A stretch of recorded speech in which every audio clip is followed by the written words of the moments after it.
శవాలు చూస్తారు మీరు మా డిమాండ్ నిజంగా మీరు ఎలా చేస్తారు మా డిమాండ్ నిజంగా మీరు ఎలా చేయండి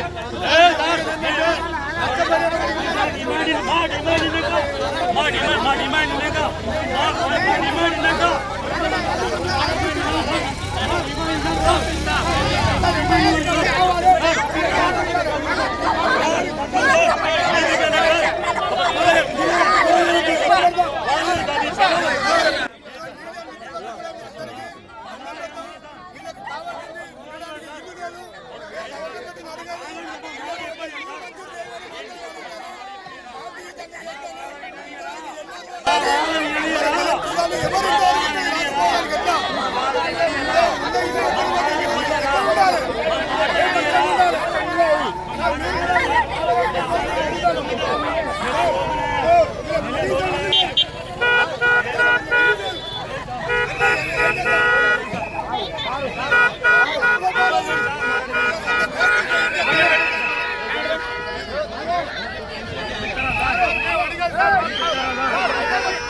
మీరే సిబ్బంది ఉంటారు మా ఇల్లు దగ్గరుండి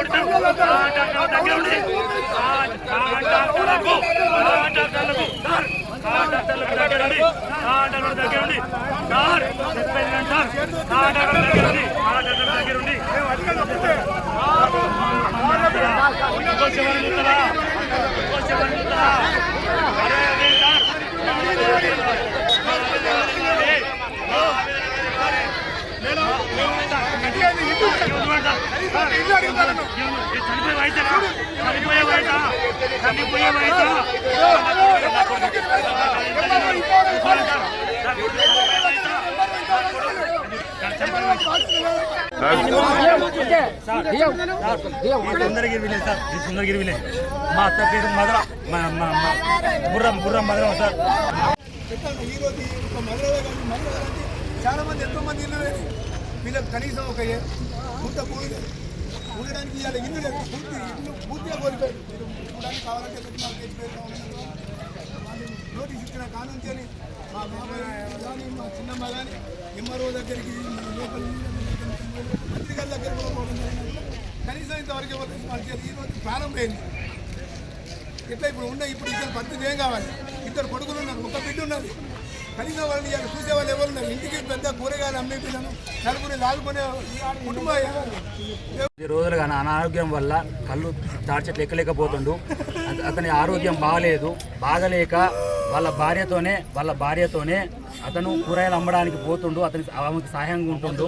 వాళ్ళ జీవితం అనేది ఎల్లుడు బహు కష్టంగా ఉన్నది. అట్లాంటి టైంలో నోటీస్ ఇచ్చుట్లా ఇప్పుడు తక్షణమే వాళ్ళకి ఎటువంటిదైనా సరే వాళ్ళకు ఇస్తేనే ఇక్కడికి వెళ్ళి మేము పక్క జరుగుతాం.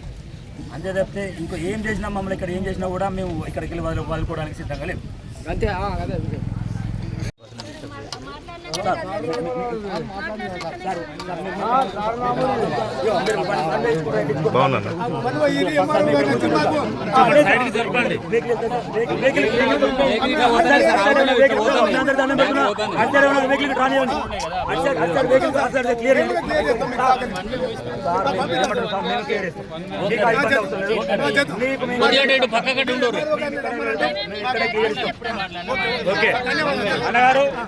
గుండెపోటుతో మరణించడం జరిగింది. ఆమె నిరంతరం ప్రతిరోజు కూరగాయలు అమ్ముకొని జీవిస్తుంది. వాళ్ళకు ఎలాంటి ఆస్తులు లేవు. ఈ మధ్య కాలంలోనే గ్రామ పంచాయతీ వారు ఇల్లు ఖాళీ చేయాలని వెకెంట్ చేయమని నోటీస్ ఇవ్వడం చేత ఆమె మనస్తాపనకై నిన్న మధ్యాహ్నం చనిపోవడం జరిగింది. వారికి ప్రభుత్వం పునర్వసతి కల్పించాలి, ప్రభుత్వం ఎక్స్‌గ్రేషియా చెల్లించాలి, భూమి ఇవ్వాలని కుటుంబాన్ని ఆదుకోవాల్సిందిగా విజ్ఞప్తి చేస్తున్నాము. ఇలాంటి సంఘటన మళ్ళీ జరగకుండా ప్రభుత్వము ఎక్కడైతే బాధితులకు ఇల్లు కోల్పోయిన బాధితులకు కుటుంబాలకు తక్షణమే ఆర్థిక సాయం చేసి ఆ కుటుంబం రోడ్డు మీద పడకుండా చూడవలసిన బాధ్యత ఉందని ప్రభుత్వానికి విజ్ఞప్తి చేస్తున్నాను. ఇలాంటి సంఘటన ఒక సుదరేనే కాదు, చిగురుమామిడి, మునకనూరు, కొత్తపల్లి, కొండాపూర్ గ్రామాల్లో అనేక ఈ విషయాన్ని ప్రభుత్వం ఒకసారి పేదవాళ్ళు ఎంతమంది కాలిఫై చేసి వారికి నష్టపరిహారం ఇచ్చి నష్టపరిహారం ఎంత నష్టం అవుతుందో వాళ్ళందరికీ ఇచ్చి బాగా నష్టపోయిన వారికి ఆర్థిక సాయము వ్యవసాయ భూమి కానీ ఇల్లు కట్టి మా అత్తగారులకు సొంత ఇల్లు గవర్నమెంట్ ల్యాండ్తో సహా సొంత ఇల్లు కట్టించేంత వరకు రోడ్డు విస్తరణ జరగదని చెప్పేసి ఎంఆర్ఓ గారు చెప్పారు. ఆ పద్ధతిలో జరగాలి. మా బామ్మలకు అవుట్ సోర్సింగ్ జాబ్ ఒకటి ఇవ్వాలని చెప్పి సార్ గారు చెప్పారు. ఆ ప్రకారంగా మాకు చేయండి, అది న్యాయం. ఆ తర్వాత రోడ్డు విస్తరణ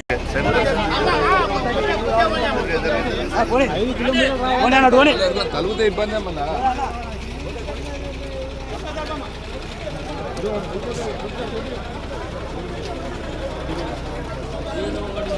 ఉన్నదల్లా ఆయన పడుతు కట్టుకొని వీళ్ళకి చదివిపించారు. చదివిపించిన ఒక బిడ్డ ఒక కొడుకు అయినా కూడా ఆయన నెట్టుకట్టాను. ఆమె చనిపోయింది. ఆ ఉన్న ఇల్లు అక్కడ పోయిన తర్వాత స్థలం లేదు. కష్టపడి అన్నం పెట్టాలి. కష్టపడి స్థలం లేదు అసలు. ఆ స్థలం ఎక్కడో చూపించి ఆ ఇల్లు ఎక్కడ కట్టి తక్షణమే మాకు ఎటువంటి ప్రభుత్వం మీద కానీ ఎక్కడ కానీ ఏ కోపాలు లేవు, ఏం లేవు సార్. మాకున్న బాధల్లో మేము పేదోళ్ళం, మాకు జరగాల్సిన న్యాయం జరగాలని చెప్తే మాకు ప్రభుత్వం మీద కానీ మీ పెద్దవంశం మీద కానీ మాకు ఎటువంటి కోపాలు లేవు సార్. మేము ఇప్పటిప్పుడే మీరు ఒక మాకు చెప్తే మీ అధికారపూర్వకంగా చెప్తే ఇప్పుడు పక్క ఊరు ల్యాండ్ విషయంలో మాత్రమే కలెక్టర్ మేడంతో ఇస్తా అన్నాడు. మీరు ల్యాండ్ విషయంలో మీరు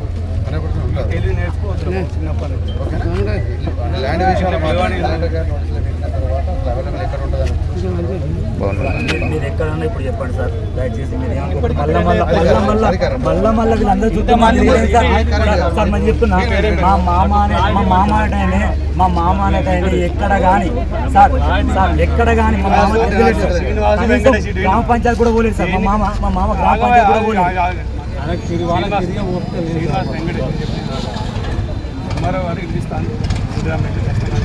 ల్యాండ్ అనేది ఇప్పటికి ఆయన ఇచ్చేది కాదు, దానికి ఒక ప్రొసీజర్ ఉంటుంది.